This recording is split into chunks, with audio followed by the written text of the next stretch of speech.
مساء النور عليكم، مرحبا بكم في أطباق مغربية ورمضان كريم. اليوم جبت لكم وصفة رمضانية من المملحات الرمضانية اللي كتوجد دغيا، وعاد بعجينة البريوش القطنية ومعمرة بحشوة جد اقتصادية، كتجي منفوشة كتحمى البنات، وعاد المذاق ديالها مزيون والشكل ديالها مزيون. على بركة الله يلا نوجدوها. في واحد البول غنشبرو كاس ديال الماء دافئ، ديك الكاس اللي غنعبرو به كلشي. غنعملو ملعقه صغيره ديال الملح، ملعقه كبيره مسوحه ديال السكر، ملعقه كبيره الخميره فوريه، وملعقه كبيره ديال حليب بودره. انا ما كانش متوفر بامكانكم الاستغناء عليه، ولكن هو اللي كيعطي ديك الهشاشه البريوش ديالنا. بياض بيضه والاصفر غادي نحتفظوا به للتزيين، وربع كاس ديال زيت زيتون او زيت نباتي، انا كنستعمل دائما زيت الزيتون. غادي نحركوا المكونات كامله مع بعضيتها حتى غادي تجانس، ونخليوها غير واحد 5 دقائق باش الخميره ديالنا كتفاعل. ومن بعد غادي نضيفوا نفس الكاس اللي عبرنا به ديال الدقيق. غنعملوا الكاس الاولاني ونحركوا، ونضيفوا ملعقه صغيره ديال خميره ديال الحلويات، وغادي نضيفوا كاس ثاني معمر ديال الطحين على حسب كل نوعيه ديال الدقيق. ومن بعد غادي نضيفوا النصف كاس ديال الفينو. غادي نحيدوا الفوات اللي كنا كنخدموا به، وغادي نخدموا بيدنا.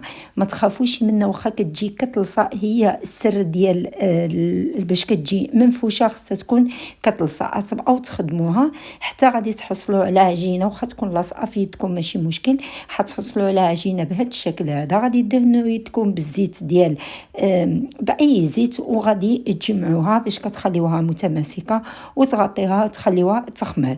ما كتعطلش بزاف، نصف ساعه انا خشيتها في الفران كان طافي غير باش تما ياك ما عنديش حيت كاينه البرد بزاف، باش خمرت لي داغيا. وهنايا غادي نمروا نعدلوا الحشو ديالنا.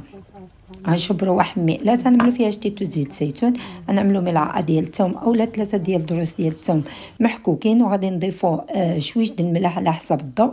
وهنايا انا استعملت الفلفل اللي كنشريه في بولصه مجمد، نتوما استعملوا فلفله اللي عندكم متوفر غادي تعملوها، وتضيفوا عليها التوابل اللي غادي نقول لكم بالتفصيل. هي نصف ملعقه ديال الفلفل احمر، نصف ملعقه ديال الفلفل الاسود، والملح والاعشاب منسمه. انا كنستعمل الازر والصحتر دائما.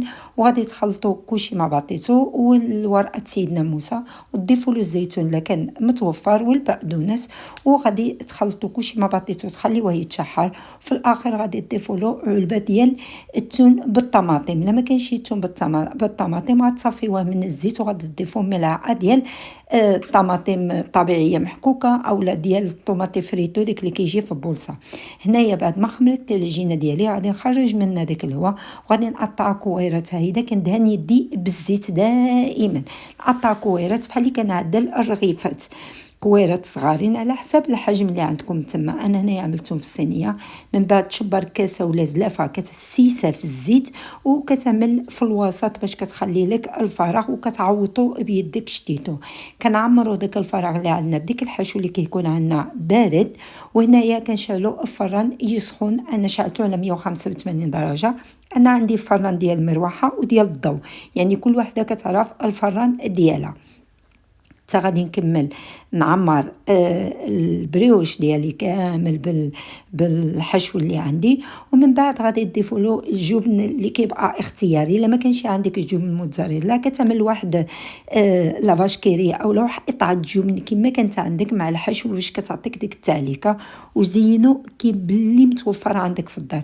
هنايا ديك صفر البيضه حركته مزيان، عمل واحد نقطه د الحليب، ومن بعد دهن به بريوش ديالنا، وضيفوا له الجنجلان. انا كان عندي جنجلان ابيض، ما كانش عندي جنجلان اخر، نتوما عملوا له جنجلان ابيض، عملوا له حبه البركه، عملوا اللي بغيتو نتوما على حسب الذوق ديالكم.